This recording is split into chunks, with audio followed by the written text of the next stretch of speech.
Alors aujourd'hui, je voulais vous donner mon avis en fait sur le nouveau film qui est sorti, la Jurassic World. Ça me tenait particulièrement à cœur parce que je suis un grand fan de Jurassic Park. Ceux qui ont vu ma FAQ le savent, c'est mon film préféré, Jurassic Park, voilà. Alors j'ai tourné cette vidéo le soir même où j'ai vu le film, et j'ai vu le film le jour de sa sortie, c'est-à-dire le 10 juin. Alors vous aurez cette vidéo un petit peu plus tard, parce que pour la monter et la publier, j'ai besoin d'un peu plus de temps, étant donné que là je suis en examen et concours. Donc j'attendais Jurassic World finalement avec un intérêt tout particulier. Et pour être franc, pour tout vous dire, je suis allé voir le film avec de toute façon un très mauvais a priori pour deux raisons. J'étais persuadé de sortir déçu du film. Premièrement, si le film était bon, enfin si j'allais sortir de la salle en me disant « Waouh, le film est trop bien », et ben j'aurais été super déçu. Parce que je me serais dit « Bon bah, pas question qu'il détrône Jurassic Park c'est la légende, c'est... non non ». J'aurais été trop déçu que le film soit bien, de peur qu'il détrône Jurassic Park. Et ensuite, j'aurais été déçu aussi si le film avait été mauvais, parce que tout simplement, je serais là en mode, c'est un blasphème à Jurassic Park, ce film est excellent, pourquoi ils nous repondent un truc catastrophique, alors que déjà Jurassic Park 3 avait été absolument nul. Donc je me serais dit, bon, ça suffit de laisser la licence tranquille, voilà. Donc dans tous les cas, je me suis dit, j'y suis allé en me disant, de toute façon, ça va être nul. Enfin, c'est-à-dire que je vais ressortir déçu. Soit le film va être très bon, déçu, soit le film va être très mauvais, je serai déçu. Et au final, je suis trop content. Alors je vous explique. Donc, pour ceux qui regardent cette vidéo, il y a ceux qui sont fans comme moi de Jurassic Park, et il y en a qui se demandent simplement si le film est bon. Et je vais répondre à ces deux questions. Alors tout d'abord, je vais expliquer pourquoi moi, je suis pas déçu par le film. Parce qu'au final, non seulement j'ai trouvé le film dans l'ensemble bon, mais en plus, il n'a pas du tout délaissé Jurassic Park. C'est-à-dire qu'en fait, les clins d'œil, les références et les hommages à Jurassic Park 1 sont très nombreux. Alors il y aura une petite partie de cette vidéo qui comportera des spoils, mais ne vous inquiétez pas, je vous préviendrai. Non seulement les clins d'œil et les hommages sont vraiment très présents, il y a plusieurs scènes du film qui font vraiment référence au premier. Parfois c'est juste des petits clins d'œil vraiment dissimulés à travers une scène, et quand on est fan, des vrais fans de Jurassic Park, on les repère immédiatement et c'est très plaisant. Parce qu'en fait, voilà, Jurassic World est vraiment une suite directe à Jurassic Park. D'ailleurs, le film se passe sur Isla Nublar, donc Isla Nublar, qui est l'île sur laquelle se déroule déjà le 1. Ensuite, le deuxième point, c'est pour ceux qui ne sont pas forcément extrêmement fans de Jurassic Park, et même pour ceux qui le sont, c'est que le film est plutôt bon, c'est-à-dire très agréable à regarder. Alors bien sûr, on est très loin, pour moi, du niveau de Jurassic Park, hein, ça, il n'y a pas de doute. Par contre, comme film d'action à regarder, et d'effets spéciaux, il est vraiment spectaculaire, hein, il est génial. Ils ont mis le budget, ça c'est clair. L'ambiance est totalement différente de la première trilogie Jurassic Park. J'aime pas dire trilogie parce que pour moi le 3 n'existe pas. C'est-à-dire que là le film est vraiment à tout du blockbuster. Il n'y a plus du tout cette finesse qu'avait le 1 par exemple. Maintenant c'est vraiment de l'action, on retrouve les héros, la fille canon, le mec bodybuildé, enfin voilà.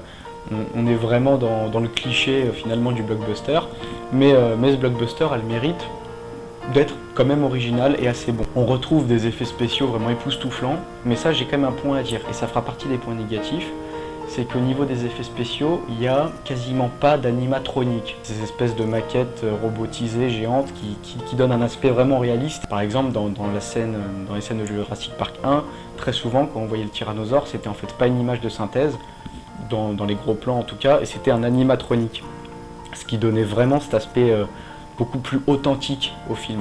Et là par contre dans Jurassic World, il y a peut-être une ou deux scènes, oui, mais il y a extrêmement, alors vraiment, je me souviens même pas en avoir vu, mais je sais qu'il y en a, il y a extrêmement peu d'animatronique, hein, c'est quasiment que de la synthèse. Donc du coup c'est vrai que ça casse un peu l'authenticité du film en fait.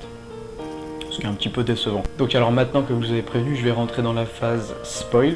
Donc tous ceux qui n'ont pas vu le film ou qui ne veulent pas être spoilés.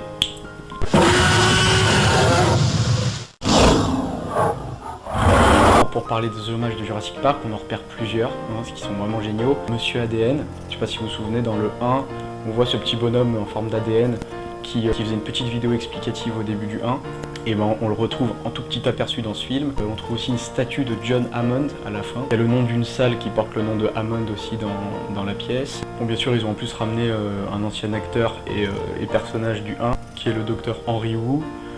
Il y a énormément de phrases qui étaient dites dans les deux premiers films, qui sont reprises dans ce film. D'ailleurs, pas toujours à bon escient. On sent qu'ils ont voulu choper des phrases des premiers films et les mettre dans ce film-là pour faire ce petit côté, pour donner ces petits clins d'œil au final. Du coup ça rentre pas complètement, je trouve que voilà, ça n'a pas été inséré parfaitement dans le dialogue, mais au moins c'est là et ça fait toujours plaisir. Ensuite, on repère bien sûr tous les anciens dinosaures qui sont quasiment tous présents. À la fin du film, il y a ce magnifique clin d'œil au Dilophosaure du 1, qui est très très bien situé, on s'y attend vraiment pas et c'est pas mal du tout. Bon, et puis bien sûr, comment ne pas parler de cette scène, les deux enfants vont tomber finalement sur les ruines et les vestiges de l'ancien parc. Ça c'est génial. Ils tombent comme ça en ouvrant la lisière de la forêt, sur l'ancienne porte du 1, ils entrent dedans, et alors là, foire au clin d'œil. Mais foire aux easter eggs, foire au tout. On tombe sur la Jeep, on tombe sur le panneau de Raptors juste avant la scène où les enfants se font attaquer dans la cuisine dans le 1. On tombe sur la banderole qui tombe à la fin du 1 quand le tyrannosaure a sa scène finale avec la banderole. Tous les clins d'œil sont cumulés, on revit un petit peu le 1, enfin on repense à toutes ces scènes, on les revoit à travers ces petits clins d'œil et ça franchement je trouve que c'est génial. Bien sûr que c'est du fanservice, bien sûr, mais c'est du bon fanservice, enfin moi je suis content quand je vois ça. Et puis bien sûr la force je trouve de Jurassic World, et ça fait plaisir parce que je pense que c'est vraiment en fait un énorme clin d'œil aux fans. Parce que, alors là gros spoil, à la fin du film, ce combat final entre l'Indominus Rex, donc le gros méchant dinosaure, et le tyrannosaure, et au final c'est l'Indominus Rex qui va perdre face au tyrannosaure et au raptor. Et ça je trouve ça absolument magnifique. Pourquoi? Parce que tous les fans avaient reproché aux 3 de tuer le tyrannosaure par un spinosaure. Ça nous avait tous détruits. Et donc là voilà, le tyrannosaure a sa revanche sur l'Indominus Rex dans ce film où il gagne. Et puis même genre cette scène où il y a le raptor et le tyrannosaure ensemble qui se battent contre le gros méchant dinosaure et qui finissent par le tuer. Ça c'est tout simplement pour réjouir complètement les fans de la première heure en plaçant les 2 guest stars du 1. Parce que le tyrannosaure et le raptor, c'était vraiment les dinosaures du 1. C'était les ennemis, les vrais, on les voyait. Ce sont eux qui ont vraiment les grosses scènes du 1. Et là, eux deux ensemble, on voit un peu moins dans le film parce que le film met vraiment tous les projecteurs sur son niveau dinosaure qui est l'Indominus Rex. Et là, ensemble, ils vont finir par le vaincre. Et d'ailleurs, à la fin, ils se regardent tous les deux, avec un petit côté honneur et puissance, tout ça. Et puis, ils décident de se laisser tranquille et chacun part de son côté. Donc ça, c'est vraiment génial parce que... Voilà, c'est pas extrêmement original, mais par contre ça rend vraiment, je trouve, un très bel hommage au 1. C'est-à-dire voilà, ils ne sont pas juste appropriés le film en disant c'est bon, on a la licence Jurassic Park, on en fait Jurassic World, on met un coup de fusil à Jurassic Park. Non, ils ont vraiment rendu ce petit hommage et je trouve que c'était vraiment nécessaire et important.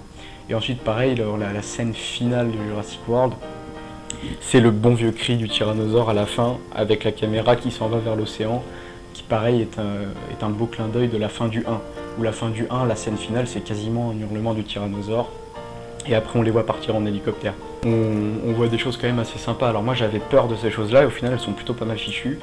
C'est par exemple le héros qui fait un dressage de raptor. Et au final, il y a une vraie relation complexe entre le héros et les raptors. Qui, je trouve, certes, est un peu cliché, mais assez bien travaillé quand même. C'est-à-dire que voilà, on tombe pas dans le ridicule total, comme par exemple à la fin de Jurassic Park 3, pour ceux qui l'ont vu. On voyait le héros Alan Grant qui discutait limite avec les raptors juste parce qu'il avait un os en forme de corde vocale, enfin c'était n'importe quoi. Au final il discutait avec eux, il prenait un café, une table des enfants, quelques blénis et il se faisait un casse-croûte. Là par contre, on a beaucoup plus cette relation de dompteur avec les fauves. Mais tout de même on a une petite relation complexe et qui est très bien faite. Qui est vraiment très bien faite. Toutes les scènes d'action sont vraiment très bien menées. Donc en résumé de ce film, moi je vous recommande à tous d'aller le voir. Les fans de Jurassic Park et ceux qui simplement cherchent un bon film, je vous recommande à tous d'aller le voir. Je vous recommande aussi à tous de mettre en commentaire ce que vous avez pensé du film et de ma critique. Parce que bien sûr j'imagine qu'on n'aura pas du tout tous le même avis, donc ça serait cool de le partager ensemble. Et pour finir et conclure, je dirais que voilà, Jurassic World est un bon film qui n'atteint absolument pas l'âme et la beauté de Jurassic Park, qui reste indominé. Donc Jurassic Park reste clairement la légende, mais Jurassic World est une suite très appréciable et plutôt bien travaillée, que je recommande à tous.